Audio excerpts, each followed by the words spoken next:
Hi, welcome to Kminta channel. In a quiet African village, surrounded by red earth, tall grass, and the songs of morning birds, life moved slowly and peacefully. Every morning, the sun rose gently over the huts, warming the land and waking the village. Women swept the front of their homes. Children ran through the dusty paths laughing and chasing one another.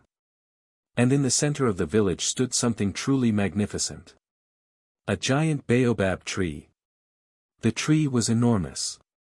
Its trunk was so wide and strong that even 10 grown men holding hands could barely reach halfway around it. The elders said the tree had been there for generations. Long before many of the villagers were born. Under the shade of that great tree, people gathered to talk, to rest, and to share stories. One afternoon, a group of children were playing beneath its branches. Among them was a young boy named Musa. Musa was clever, quick, and very confident. But Musa had one small problem. He believed he already knew everything. Whenever the other children asked questions, Musa would quickly interrupt. He always had an answer ready. If someone spoke, Musa would proudly say, "I already know that." Sometimes he even told his friends, "There is nothing new anyone can teach me." The other children listened quietly, unsure what to say. Not far from where they stood, an old village elder sat peacefully under the shade of the great baobab tree. And as he listened to Musa speaking proudly, a gentle smile formed on his face. Slowly, the elder stood up with the help of his walking stick. He walked toward the children and called Musa closer. "My son," the elder said calmly. "I hear that you know everything." Musa lifted his head proudly. "Yes," he replied confidently. "I have learned many things." The elder nodded thoughtfully. "Very well," he said.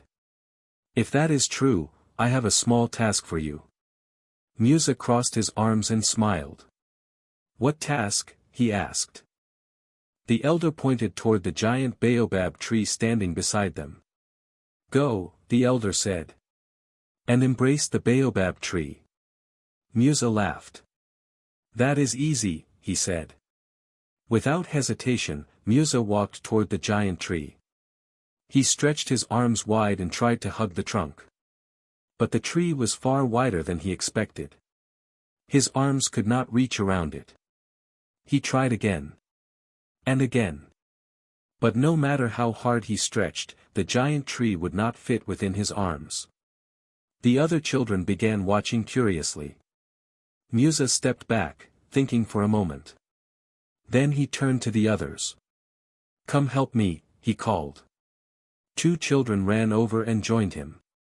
They held hands and tried to circle the tree. But it was still not enough. More children joined. 3, 5, 7 children. They stretched their arms and laughed as they tried their best to surround the massive trunk. Yet the tree was still too wide. Finally, the old elder slowly walked toward them.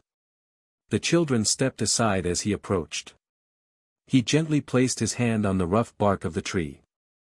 Then he looked at Musa kindly and said, "My son, wisdom is like this baobab tree. No one person can embrace it alone. We learn from our parents. We learn from teachers.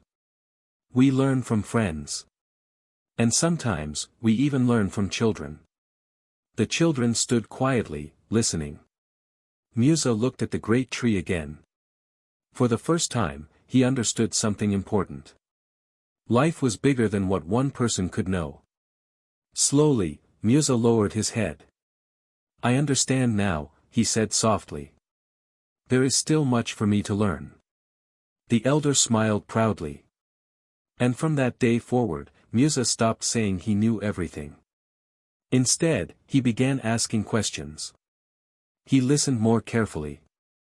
And slowly, with time, Musa began to grow truly wise. Because the person who listens, the person who learns from others, is the person who grows in wisdom. And as the elders say, wisdom is like a baobab tree, no one individual can embrace it.